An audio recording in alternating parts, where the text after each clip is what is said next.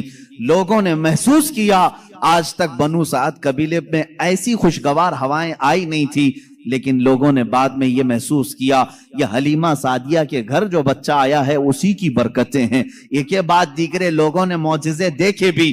حلیمہ سعدیہ کی جو بیٹی ہیں شیمہ، جو حضور صلی اللہ علیہ وسلم کی دودھ شریک بہن ہے، حضور کی دودھ شریک بہن ہے، وہ کہتی ہیں میں محمد صلی اللہ تعالی علیہ وسلم کو گود میں لے کر رات میں بیٹھتی تھی، 1 سال کے نہیں تھے، 9 ماہ کے تھے، جب میں گود میں لے کر بیٹھتی تھی، تاریک راتیں ہوں یا اجالی راتیں ہوں، کھلے آسمان کے نیچے میں آ کر بیٹھتی۔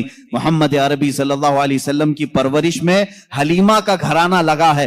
کہتی ہیں ہم مالدار نہیں تھے، کھیل کھلونے والی چیزیں ہمارے گھر نہیں ہوتی تھی، لیکن شیمہ کہتی ہیں جب محمد میری گود میں ہوتے، رات کو 14ویں کا چاند چمک رہا ہوتا اور محمد صلی اللہ علیہ وسلم گود سے انگلی کو یوں اٹھاتے، چاند ادھر چلا جاتا، کبھی چاند ادھر جاتا، گود میں انگلی جس طرف کرتے وہ چاند ادھر ہی جھک جاتا تھا۔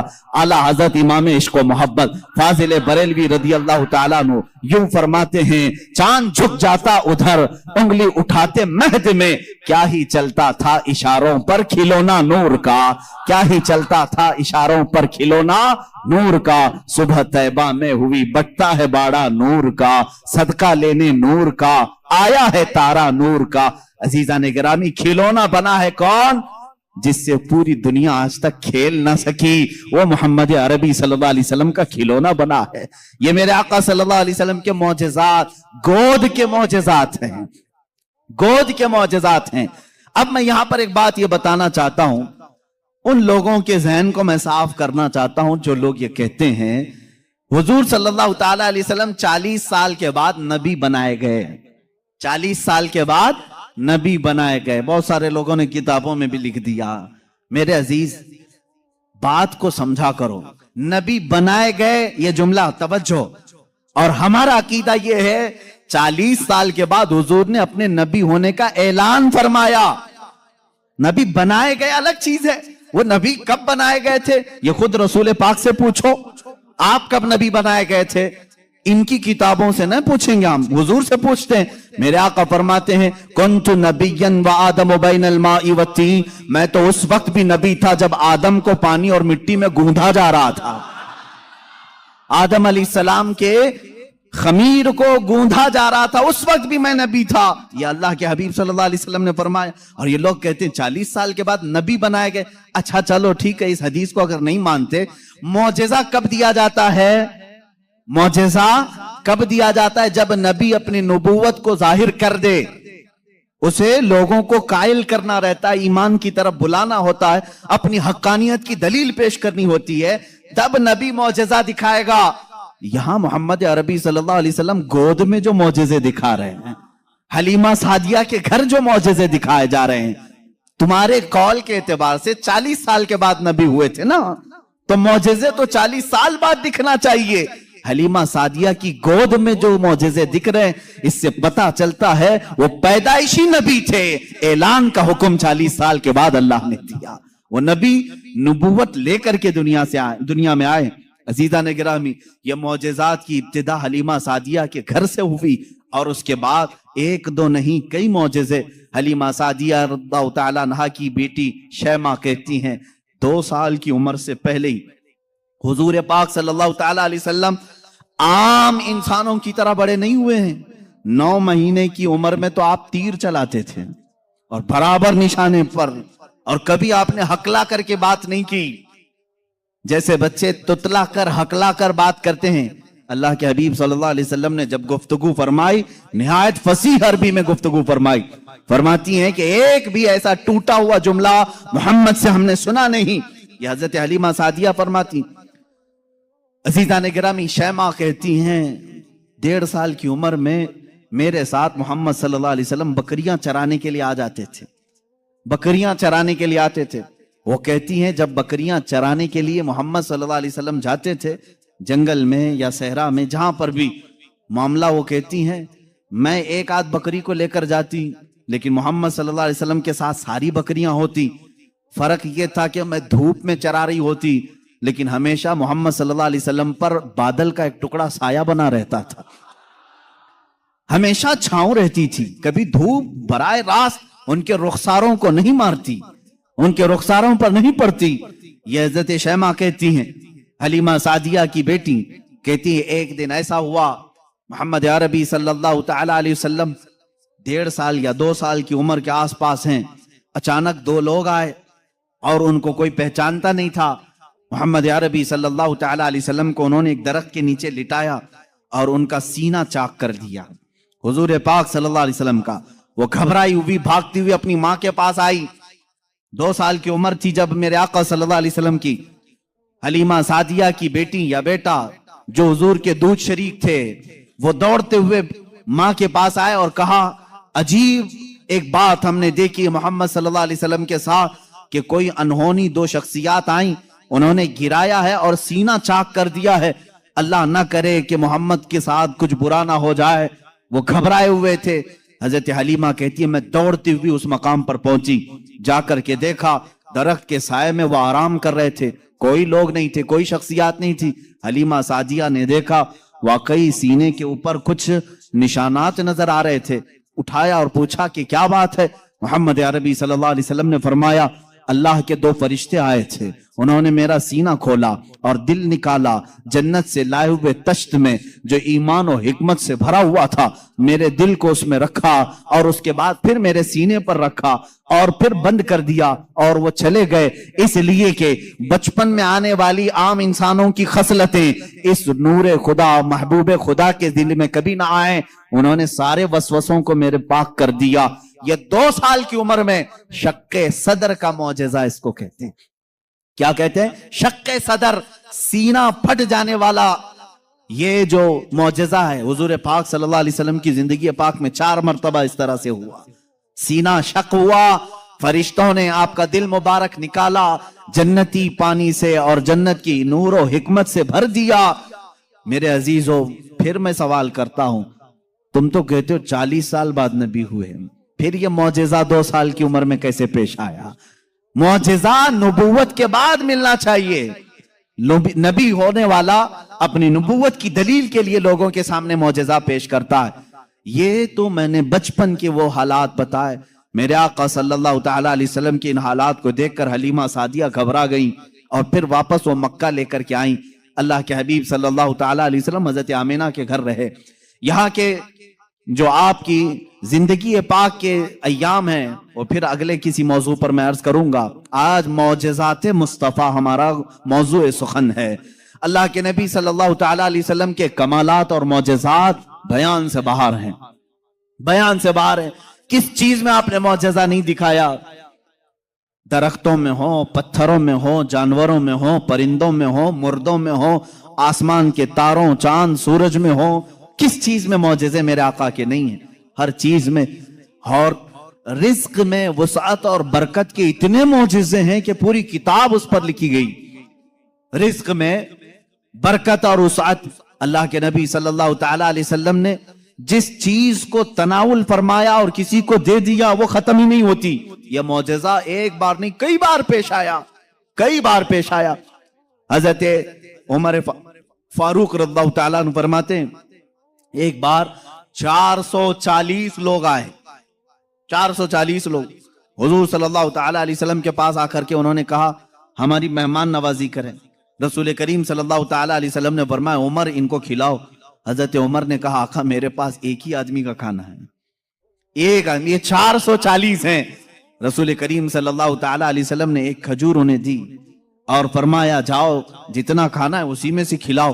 حضرت عمر کہتے ہیں میں لے گیا، 440 لوگ کھاتے رہے، میرا کھانا ختم ہی نہیں ہوا.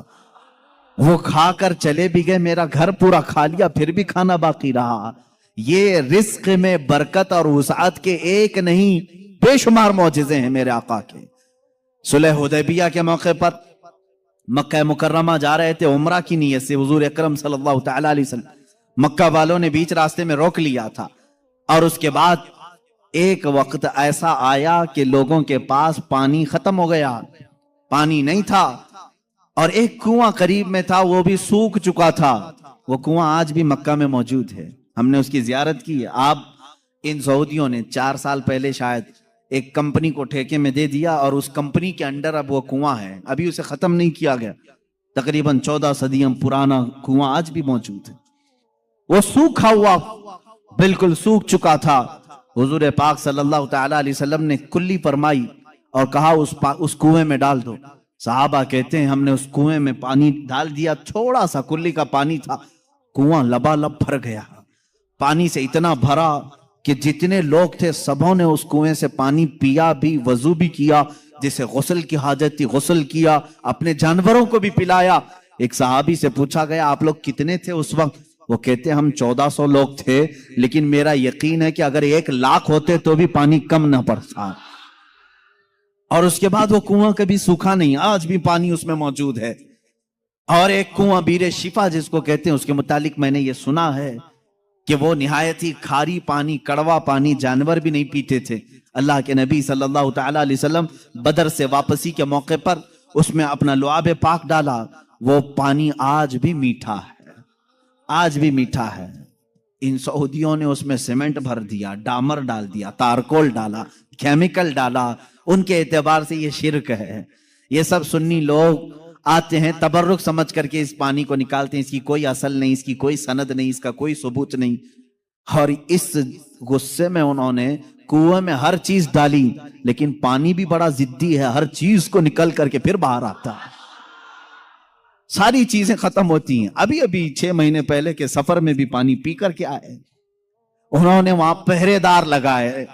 آج بھی پتہ نہیں بغض کس بات کا ہے، بغض کس چیز کا ہے۔ تمہیں سینما تھیٹروں سے تکلیف نہیں ہوئی، بیر شفا سے اتنی تکلیف؟ تمہیں بیچ کھولنے میں شرم و حیا نہیں آئی؟ مصطفیٰ کریم صلی اللہ تعالی علیہ وسلم کے عشاق اور محبت کرنے والے اگر تاریخ کی کسی چیز کو دل و جان سے یقین کے ساتھ عمل کرتے ہیں اور انہیں شفا بھی ملتی ہے، تو ان کے پیٹ میں درد کیوں ہوتا ہے؟ حیرت کی بات ہے۔ عزیزان گرامی وقار، ایک بات، ایک فارمولہ تو مجھے سمجھ میں آتا ہے، ہر آدمی اپنے بڑوں کی روش پر چلتا ہے، ہر آدمی اپنے آقاؤں کو ضرور خوش کرتا ہے۔ الحمدللہ ہم ان تبرکات پر مر مٹتے ہیں، جان دیتے ہیں، اس لیے کہ ہمارے آقاؤں کا تبرک ہے، اور یہ ہر اس چیز کو مٹانے کی کوشش کرتے ہیں اس لیے کہ یہ بھی اپنے آقاؤں کی نسل میں سے ہیں۔ یہودی ہمیشہ چاہتے تھے کہ نام مصطفیٰ مٹا دیا جائے، ہمیشہ چاہتے تھے، تورات میں کھرچ کھرچ کر کے نام نکالے انہوں نے، لیکن اعلیٰ حضرت فاضل بریلوی رضی اللہ تعالیٰ عنہ نے یہ فرمایا، تو گھٹائے سے کسی کے نہ گھٹا ہے نہ گھٹے، جب بڑھائے تجھے اللہ تعالیٰ تیرا، مٹ گئے مٹتے ہیں مٹ جائیں گے آدھا تیرے، نہ مٹا ہے نہ مٹے گا کبھی چرچا تیرا۔ حضور پاک صلی اللہ تعالیٰ علیہ وسلم کی کوئی چیز تم تاریخ سے نہیں مٹا سکو گے۔ بہرحال رزق میں برکت اور وسعت کے بے شمار معجزات ہیں۔ ایک بار تو کمال کی بات ہے، مقام زورا پر حضور پاک صلی اللہ تعالیٰ علیہ وسلم تشریف فرمائے، یہاں صحابہ کہتے ہیں ہمارے پاس پانی پھر ختم ہو گیا، پانی کچھ بھی نہیں تھا، نہ کنواں قریب میں تھا، کنواں تھا تو کلی فرمائی، کنویں کا پانی باہر آیا۔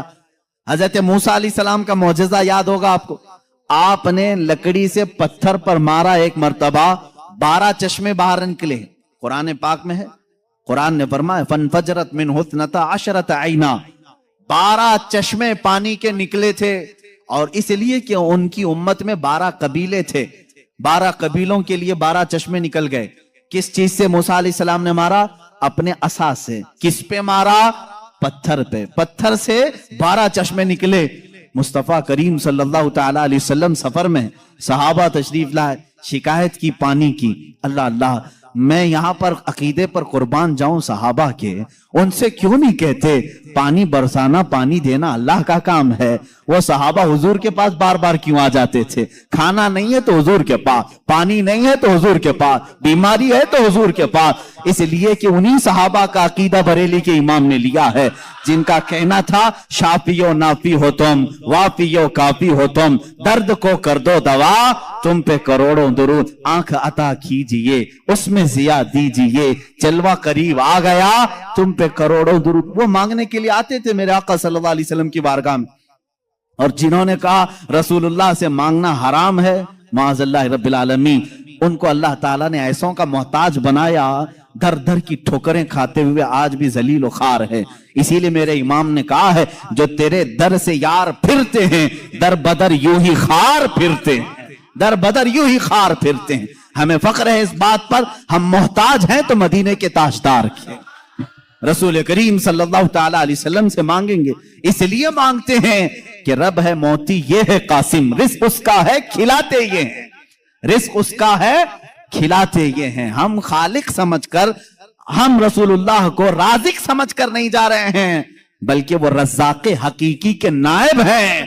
اسی لیے اعلیٰ حضرت فاضل بریلوی نے فرمایا ہے کہ رب ہے موتی یہ ہے قاسم، رزق اس کا ہے کھلاتے یہ ہیں، بخدا خدا کا یہی ہے در، نہیں اور کوئی مفر مخر، جو وہاں سے ہو یہیں آ کے ہو، جو یہاں نہیں تو وہاں نہیں، یہ اعلیٰ حضرت نے فرمایا۔ بہرحال رسول کریم صلی اللہ تعالیٰ علیہ وسلم کے پاس اب صحابہ آئے پانی کی شکایت لے کر کے، پانی یہاں پر بھی نہیں ہے۔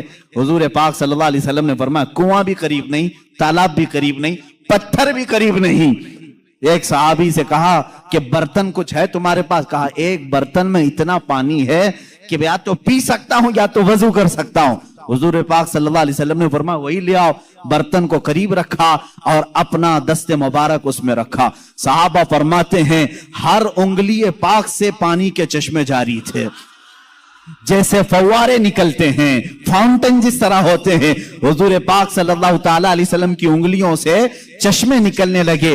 پھر امام اہل سنت فاضل بریلوی فرماتے ہیں انگلیاں ہیں فیض پر ٹوٹے ہیں پیاسے جھوم کر، انگلیاں ہیں فیض پر ٹوٹے ہیں پیاسے جھوم کر، ندیاں پنجاب رحمت کی ہیں جاری، واہ واہ۔